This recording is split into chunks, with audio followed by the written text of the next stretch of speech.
Hello everyone and welcome to the void between reality and the land of hackin' nerds. My name is Brian, aka Here the Void, and today we are going to be taking a look at the Siege Deluxe class Decepticon Mirage.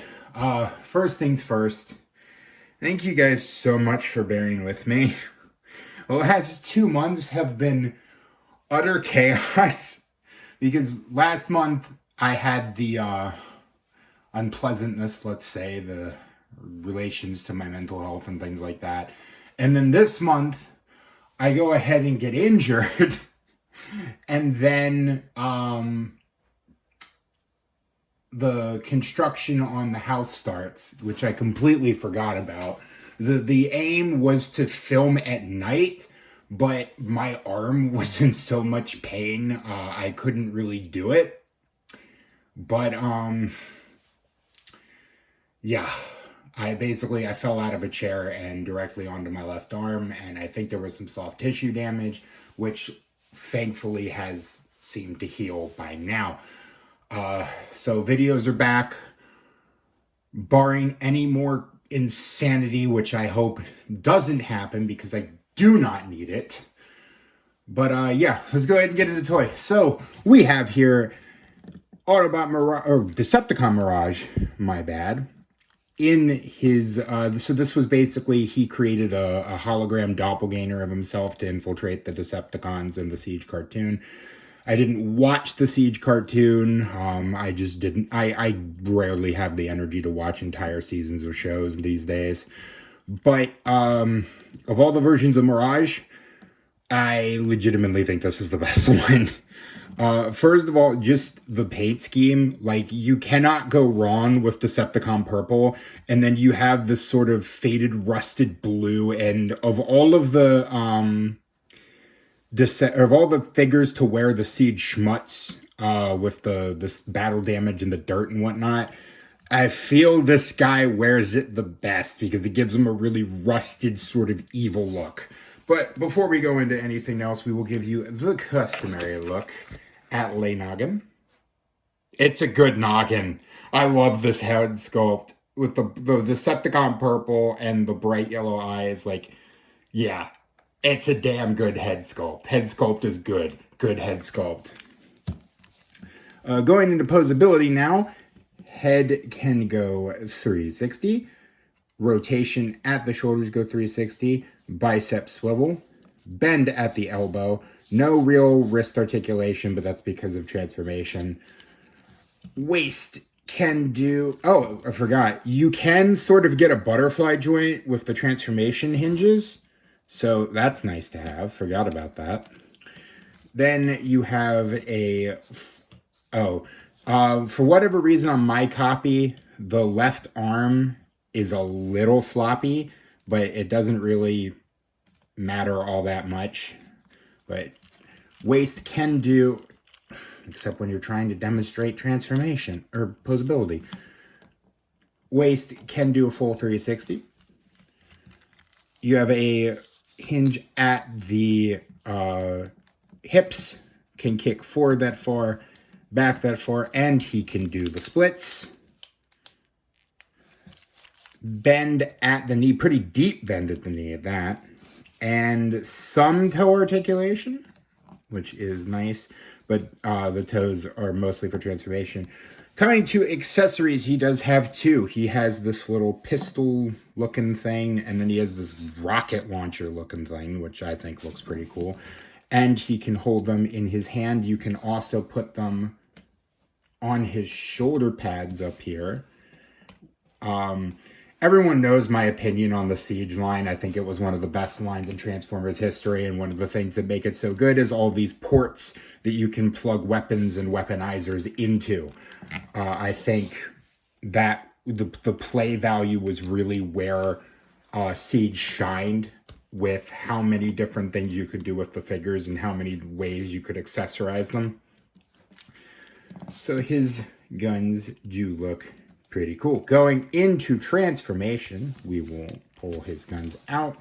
First things first, we're going to fold in his fists. Then we're going to unpin or unpeg this whole section here and pull that up. Come to the back. We're going to push the arms forward and fold out these wheels. We can then fold in lay head.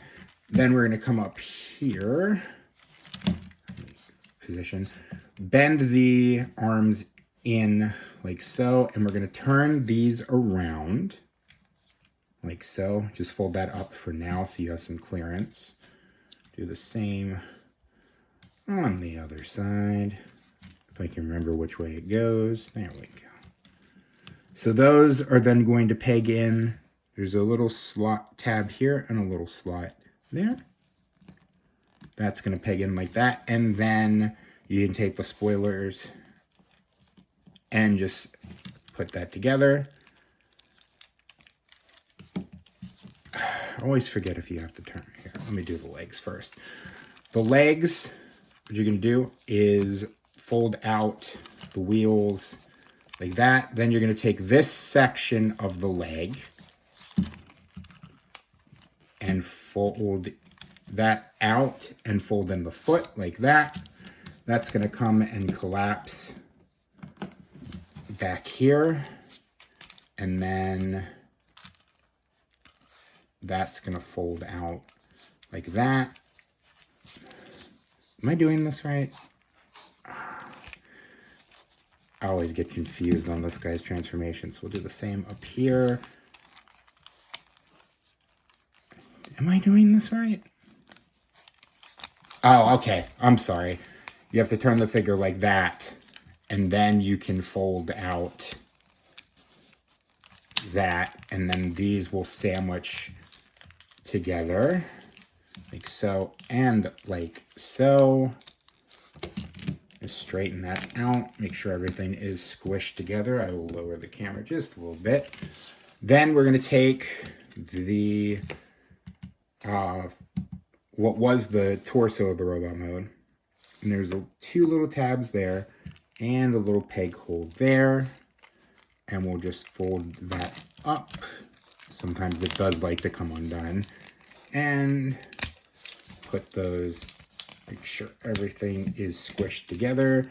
And there you go. There you have Mirage in his little race car mode. I love this. I love this race car mode. It's a really good sort of Cybertronian Formula One race car. And for Cybertronian mode, it is fairly clean. It's fairly well put together. Obviously you can see robot parts underneath, but yeah, usually I say, you know, Cybertronian modes, they don't have to be as clean because they're just fast travel modes.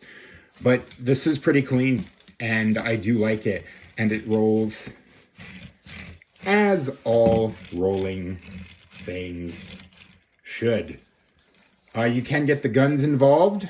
You can plug them up on the spoilers here. And you have an armored race car zooming at you. It looks stupid, but honestly, it's weapon storage. It is what it is. Your toy, display it as you will. Yeah, so it's a really good race car mode. I do love that there's more of the Decepticon purple on display here than there was in the robot mode. I just think that the faded blue and the Decepticon purple and then the black spots and the dirt just looks really cool. And looks evil and Decepticon-y, and I am very happy with this mode. I'm very happy with this figure overall. It was sort of a figure I picked up on a whim just because I wanted a version of the Mirage mold. But yeah, that's really good. That's really, really good. So going back in the robot mode, we will take those out. We're going to start back here. Just unpeg that and flip it out, and then unpeg the legs. I'm going to flip in the wheels and then fold that parent panel down. Make sure to fold out the toes, like so. Then do the same on the other side. Unpeg that, flip that out and fold that in. And we can turn the figure around. We're going to come to this part.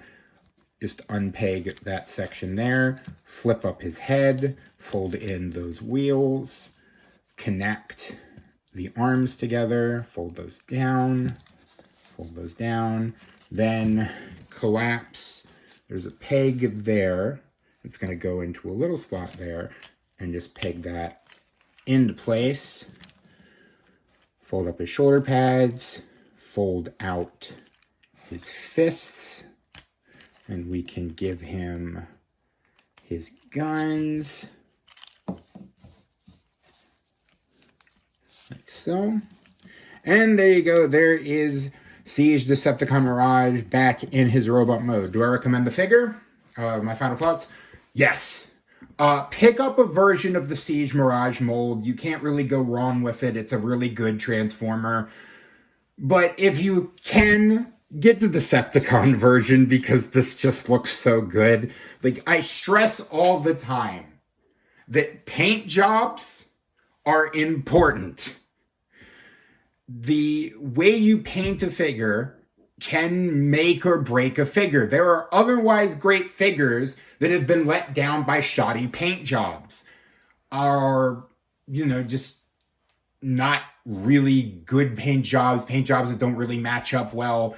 I feel Beast Wars Air Razor, or Rise of the Beast Air Razor is one of those where the paint just didn't really pop, as well as Rise of the Beasts, what is it? Yeah, Rhinox, where the paint was just not there and it just looked bland. Paint jobs are important, and this guy is a really good example of why. So yeah, highest recommendations, absolutely pick this guy up if you have the chance. And yeah, there you go. There is your Transformers Siege Deluxe Class Decepticon Mirage. I'm asking you to like, comment, and subscribe. Check out my links down below for all the places you can find me and support me. And yeah, until next time, remember, growing old is mandatory. Growing up is optional. Be curious, be playful, and above all else, be kind. And I will see you next time.